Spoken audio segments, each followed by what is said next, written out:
दोस्तों आज हम बात करेंगे सबसे महत्वपूर्ण और चमत्कारी व्रत की, बृहस्पति व्रत की।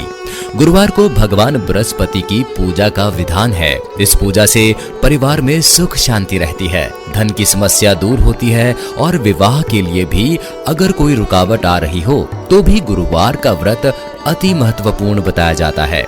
या फिर अगर पुत्र की समस्या हो, तमाम परेशानियों के हल के लिए और समस्त संसारिक और आध्यात्मिक सुखों के लिए यह बृहस्पतिवार का व्रत अति उत्तम बताया जाता है।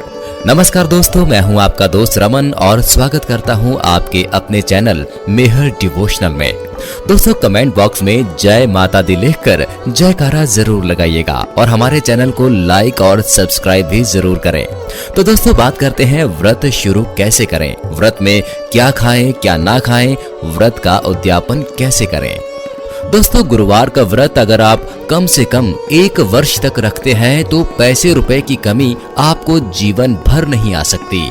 आपका पर्स हमेशा पैसों से भरा रहेगा। सुख समृद्धि, पारिवारिक शांति, विद्या, पुत्र, इन सब के जो दाता हैं वो बृहस्पति देव हैं। तो व्रत करने से, पूजा करने से हमें समस्त सांसारिक सुखों की प्राप्ति होती है और जीवन में खुशियां बनी रहती हैं। दोस्तों बृहस्पति देव विष्णु के अंश माने जाते हैं और भगवान विष्णु का वास केले के पेड़ पर भी माना जाता है। तो इसलिए हमें बृहस्पतिवार के दिन, गुरुवार के दिन श्री विष्णु भगवान, बृहस्पति देव, केले के पेड़ सब की पूजा करनी चाहिए। दोस्तों 1 वर्ष में हमें 16 गुरुवार के व्रत करने चाहिए। अपनी मनोकामना लेकर आप 16 व्रत कीजिए जिससे आपको मनोवांछित फल की प्राप्ति होगी और 17वें गुरुवार को आपको इसका उद्यापन करना है। चलिए दोस्तों बात करते हैं इस व्रत को शुरू कब करना चाहिए। पूष और पौष का महीना छोड़कर आप कभी भी यह व्रत शुरू कर सकते हैं। शुक्ल पक्ष बहुत ही शुभ माना जाता है। तो दोस्तों इसलिए इस व्रत को किसी भी माह के शुक्ल पक्ष के पहले गुरुवार से शुरू कर सकते हैं। चलिए दोस्तों बात करते हैं पूजा की विधि की। बृहस्पति व्रत की पूजा विधि बहुत ही सरल है। साथ ही हमें पूजा करने के लिए जिन चीजों की जरूरत होती है वो बहुत ही आसानी से हमारे घर में ही उपलब्ध होती हैं। हमें जिन चीजों की जरूरत है वो है चने की दाल, गुड़, हल्दी, थोड़े से केले, एक उपला हवन करने के लिए और भगवान विष्णु की छोटी सी तस्वीर। दोस्तों अगर घर में केले का पेड़ उपलब्ध है तो और भी अच्छा। दोस्तों व्रत वाले दिन सुबह जल्दी उठ जाएं और स्नान कर लीजिए। साफ सुथरे कपड़े पहनिए और जहां आपको पूजा करनी है उस स्थान को भी साफ कर लीजिए और वहां भगवान विष्णु की तस्वीर रख लीजिए।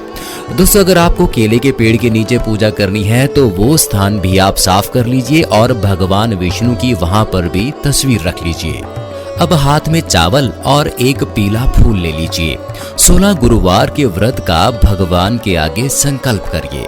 साथ ही आप अगर इस पूजा को किसी मनोकामना की सिद्धि के लिए कर रहे हैं तो अपनी मनोकामना को भी भगवान के सामने दोहराइए। एक शुद्ध भाव से कहिए कि आप अपनी मनोकामना की पूर्ति के लिए ये व्रत कर रहे हैं।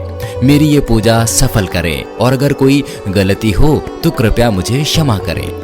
और इसके साथ ही चावल और पीले फूल भगवान की तस्वीर के आगे रख दीजिए। साथ ही एक छोटा पीला कपड़ा भगवान की फोटो के आगे अर्पित कीजिए। दोस्तों अगर केले का पेड़ उपलब्ध नहीं है तो आप इस पूजा को घर के मंदिर में भी कर सकते हैं।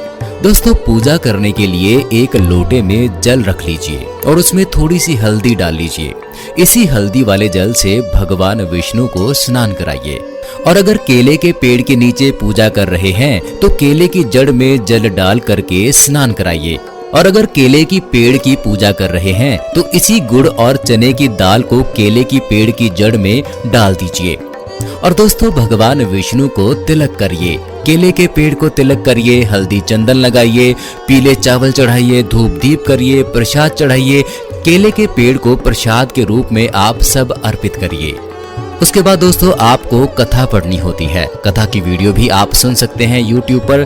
कथा के बाद दोस्तों आप उपले से हवन करिए। गाय के उपले से हवन करिए। गाय के उपले को गर्म करके उसमें घी डालिए और जैसे ही उसमें अग्नि प्रज्वलित हो उसमें हवन सामग्री के साथ उसमें गुड़ और चने की भी आहुति देनी चाहिए। हम आहुति 5 बार, 7 बार, 11 बार, 21 बार हम आहुति दे सकते हैं। और हमें आहुति देते वक्त दोस्तों किस मंत्र का जाप करना चाहिए? ओम गुरुवे नमः स्वाहा। अगर आप हवन कर रहे हैं तो आप स्वाहा बोलेंगे, अगर मंत्र का जाप कर रहे हैं तो स्वाहा नहीं बोलेंगे। दोस्तों अगर हवन कर रहे हैं तो बोलेंगे ओम गुम गुरुभ्यो नमः स्वाहा।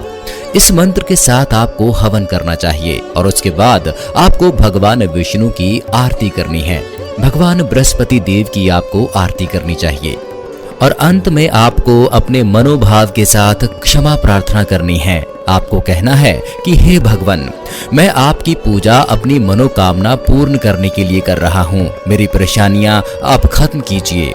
जिस भाव से व्रत किया है उसे पूर्ण करें। पूजा के दौरान जाने अनजाने अगर मुझसे कोई भूल हुई हो, गलती हो गई हो, उसे आप क्षमा करें और मुझे मेरी पूजा का शुभ फल प्राप्त हो, ऐसा आशीर्वाद दीजिए। उसके बाद जो लोटे में जल है उसको आपने घर के आसपास के केले के पेड़ में चढ़ा देना है। इस दिन आप केले के पेड़ की पूजा करते हैं, इसलिए गलती से भी केला न खाएं। आप इसे केवल पूजा में चढ़ा सकते हैं और उसके बाद प्रसाद में बांट सकते हैं। अगर आपको गाय मिल जाए तो उसे आप चने की दाल और गुड़ जरूर खिलाएं। इससे आपको बहुत सुख प्राप्त होता है। आइए दोस्तों अब जान लेते हैं कि इस दिन हमें कौन कौन से काम नहीं करने चाहिए। दोस्तों बालों में तेल नहीं लगाना चाहिए, खासकर सरसों का तेल और पीला तेल तो बिल्कुल नहीं लगाना चाहिए। उपटन नहीं लगाना चाहिए, बालों को धोना नहीं चाहिए, बाल कटवाने नहीं चाहिए, हमें धोबी को कपड़े नहीं देने चाहिए और ना ही हमें घर में पोछा लगाना चाहिए। दोस्तों अब ये जान लेते हैं कि व्रत के दिन आपको क्या खाना चाहिए और क्या नहीं। नमक आपको नहीं खाना है, खट्टा नहीं खाना है और खाने में आप पीली चीजें खा सकते हैं। मीठा खा सकते हैं, चने की दाल की पूरी या पराठा यानी एक शाम आप खा सकते हैं। दिन में आप फल आहार कीजिए। महिलाएं ये व्रत तभी करें जब स्वस्थ हो, पूजा कर सकती हों। मुश्किल दिनों में आप इस व्रत को छोड़ दीजिए और फिर अगले हफ्ते से आप इस व्रत को शुरू कर सकती हैं। और अब हम जान लेते हैं कि 16 गुरुवार के व्रत पूरे होने पर हमें उद्यापन कैसे करना है। उद्यापन के पहले 5 चीजें आप लाकर रख लीजिए। चने की दाल, गुड़, हल्दी, केले, पपीता और पीला कपड़ा। 16 गुरुवार पूरे होने के बाद आपको 17वें गुरुवार आपको ये सब करना है।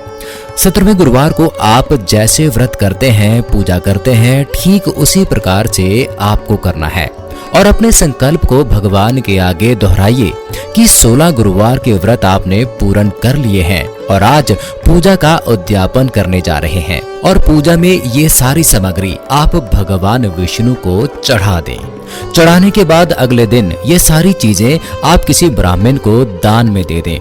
दोस्तों इस तरह से बृहस्पति देव की, भगवान विष्णु की पूजा करने से आपके सारे कष्ट दूर होते हैं और आपकी मनोकामना की पूर्ति होती है। पूजा का उद्यापन करते वक्त भगवान से क्षमा जरूर मांगें, अपनी मनोकामना को जरूर दोहराएं और भगवान आप और आपके परिवार पर अपनी कृपा दृष्टि बनाए रखें, ऐसी प्रार्थना जरूर करें। तो दोस्तों उम्मीद है हमारा ये वीडियो आपको पसंद आया होगा।